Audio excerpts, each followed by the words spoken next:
to genXup. I'm your host, Grant Porter. Today, let's talk about having a growth mindset, about teaching old dogs new tricks and not getting stuck in your comfort zone of the same old thing.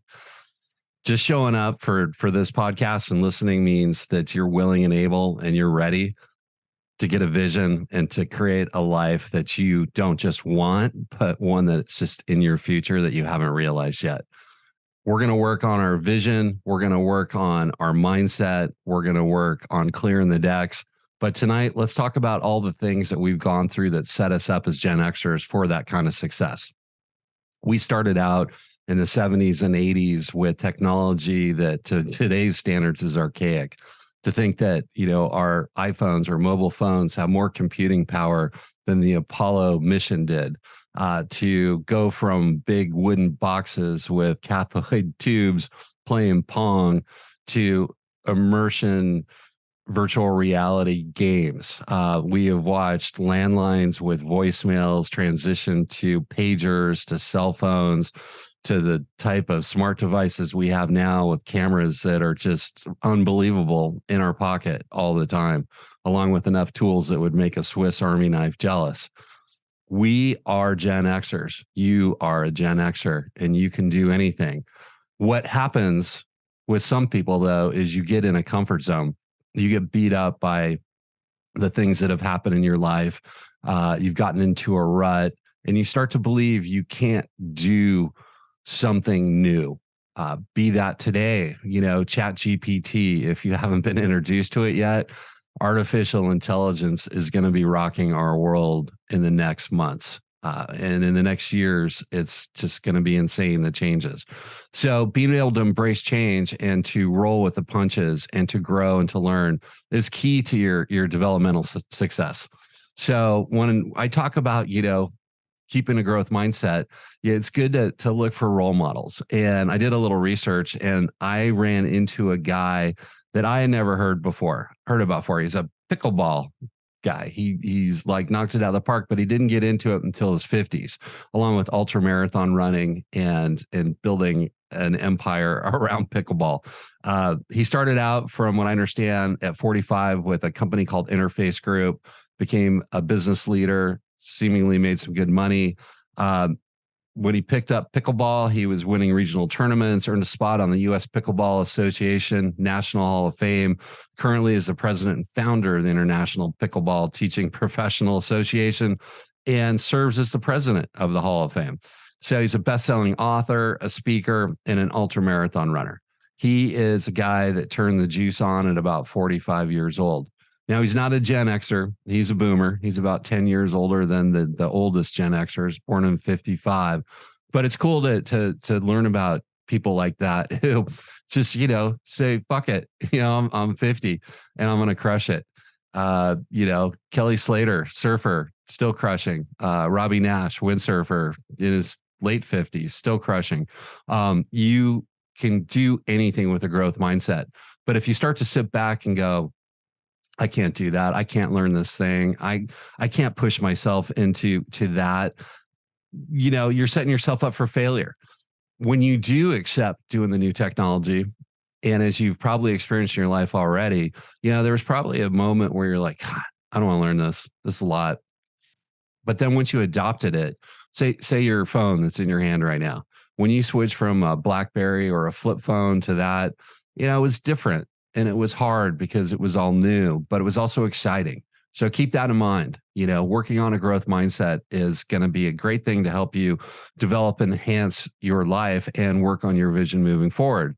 And the very fact that you've established a vision, and hopefully you've worked through that. I still haven't gotten the worksheet done. As I mentioned, this is a side passion project for me, and I'm squeezing it in. As you can see, it's dark out behind me. So I have to record at night because working from a boat with too many windows makes it tough to see.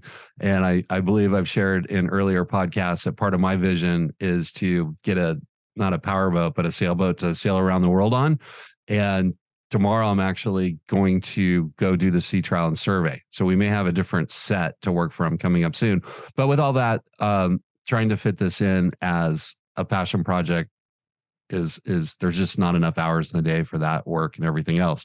But very soon, hopefully by the end of next week, if you listen to this or watch, I will have a vision workbook, a Gen X vision workbook available for download for free at genxup.com. And what'll be great about that is you can work through your 3-year vision, you can identify your obstacles, you can get your 1-year vision, and then roll it back into your quarterly, to-dos, and just knock it out of the park. But tonight, again, we are looking for how to keep from falling into the trap of old dogs can't learn new tricks.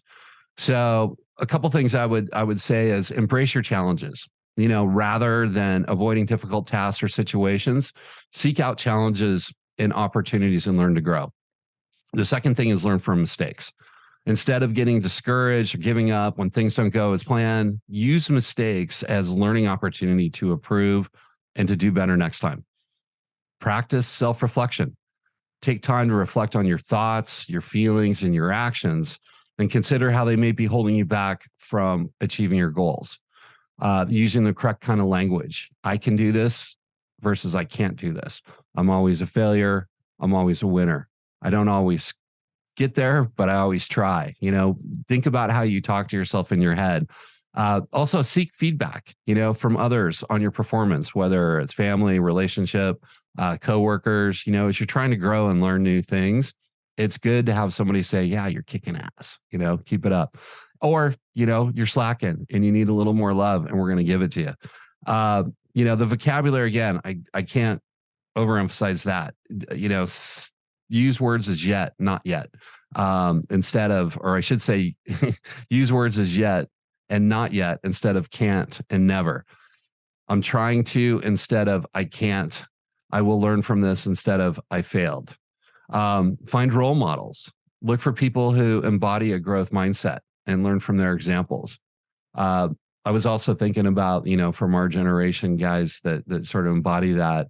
And I was thinking of Dwayne "The Rock" Johnson. He started out his career as a wrestler, right? Just a big old muscle-bound guy. And when he first started getting his first acting opportunities, he was typecast into the villain or the big bouncer guy.